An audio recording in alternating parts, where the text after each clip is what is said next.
it's been gratifying to get to better know Joel and Jeff, because as Jeff noted, you know, there's nothing more that writers love than hanging out with other writers, and it's parts why those of us who are writers are here, because of our passion for the craft and the people who do it and everything else that goes with it. But our next honoree is someone who, while not a writer, I am also thrilled to call a friend.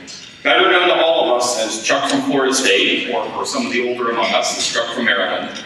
The highest praise I can give Chuck Walsh, as a writer who works within the same conference, is that he sees his role as facilitating access to his program instead of managing or restricting it. And at a school where basketball sometimes operates in the shadow of football, he plays an indispensable role not only for us, but for the school where he works and the program that he's been entrusted with. So I think the highest, even higher praise is the number of SITs and communications professionals who have come up to me and Malcolm and other board members and thanked us for recognizing Chuck, because he's respected on his side of the aisle as he is on mine. So the Catholic Quinn Award is given in memory of the former St. John's SID who was so helpful to our profession, and we recognize Chuck Walsh of Florida State for living up to those standards as our 2023 winner.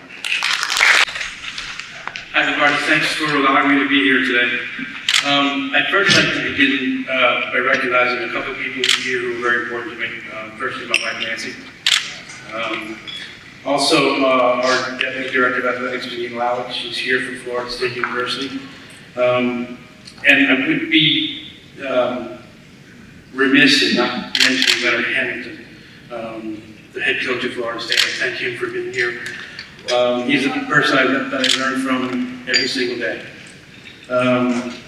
Along with Coach Hamilton, Steve Smith is here, one of our assistant coaches. I'd like to recognize many of the assistant and associate head coaches and players who I've been able to work with throughout my career.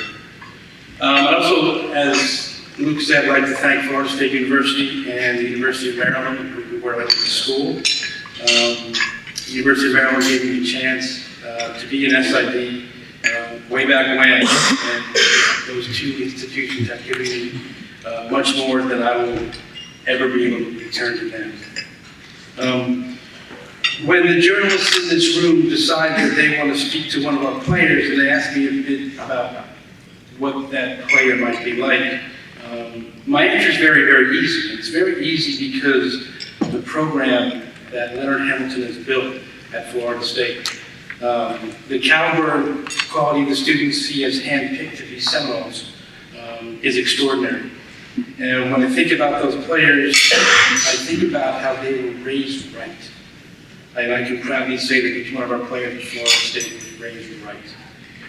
From Trent Forrest, whose mom is a pastor in Shipley, Florida, to Terrence Mann, who grew up as the son of a basketball coach, Al Thornton, who was raised in a small town of Georgia, the same hometown as the great Charlie Scott in the ACC. To a couple of our current players, Matthew Cleveland, both of his parents are educators.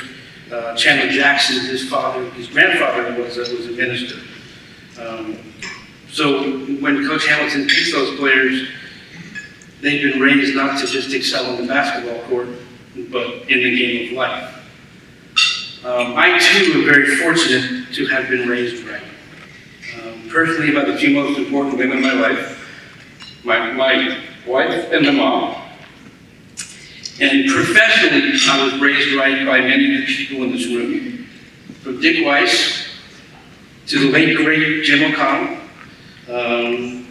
to Anthony Cotton of the Washington Post, to Don Marcus of the Baltimore Morning Sun, to Paul McMullen of the Baltimore Evening Sun, two papers in the same town, morning and evening, to Brett Friedlander and John McNamara of the Annapolis Capital, to right now Jim Henry of the Tallahassee Democrat.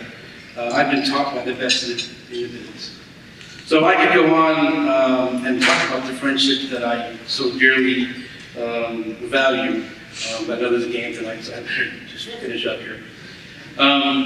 There's one person who I'm forever indebted to. His name is Joe F. Blair. He was the Sports Information Director at the University of Maryland, who hired me, took a chance on me. And the thing that he taught me was the incredible value of relationships that we are able to work with in this profession.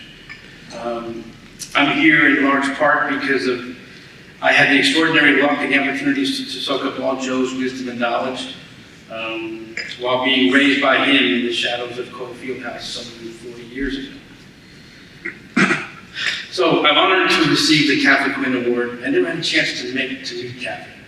Our paths never crossed, but you cannot be in this business and not know the enormous impact that she had and continues to have in our profession. She is synonymous with inclusion, with professionalism, with integrity, and with service. And there's also a number of people in this room who I appreciate being here for me today, who have already won the Katha Quinn Award, and I appreciate now being added to that list. So, in closing, thank you to Katha Quinn, and thank you to members of the United States Basketball Writers Association for allowing me my one shining moment